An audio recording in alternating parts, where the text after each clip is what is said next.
Pojok hukum kali ini akan membahas unsur kata dapat dalam perkara tindak pidana korupsi, yakni dapat merugikan keuangan negara.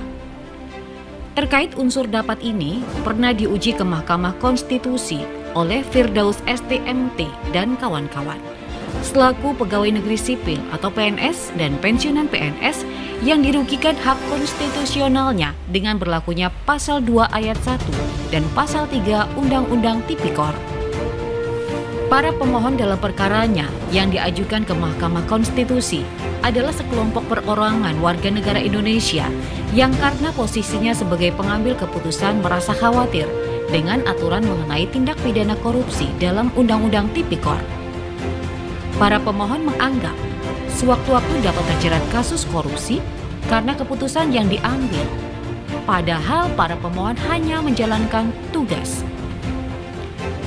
Atas permohonan tersebut, MK berpendapat dalam putusannya, kata dapat dalam frasa dapat merugikan keuangan negara atau perekonomian negara.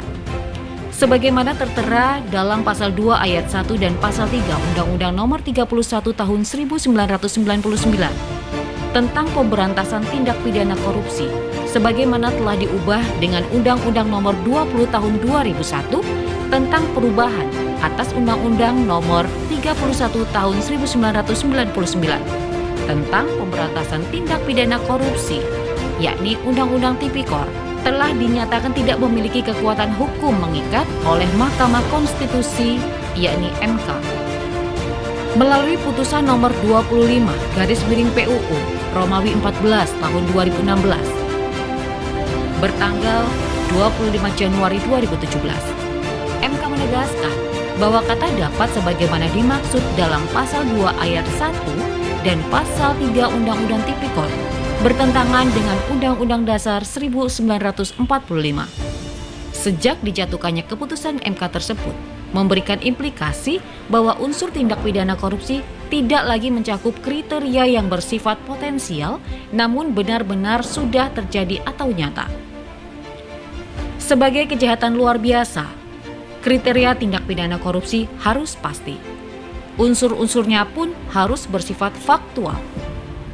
Memang sebelumnya MK pernah menolak perkara dengan norma serupa. Namun, kali ini dengan memperhatikan perkembangan pengaturan dan penerapan unsur merugikan keuangan negara dan berdasarkan Pasal 1 Ayat 3 dan Pasal 28G Ayat 1 Undang-Undang Dasar 1945, terdapat alasan mendasar bagi Mahkamah untuk mengubah penilaian konstitusionalitas norma tersebut dalam putusan sebelumnya. Karena penilaian sebelumnya telah nyata secara berulang-ulang, justru menimbulkan ketidakpastian hukum dan ketidakadilan dalam pemberantasan korupsi.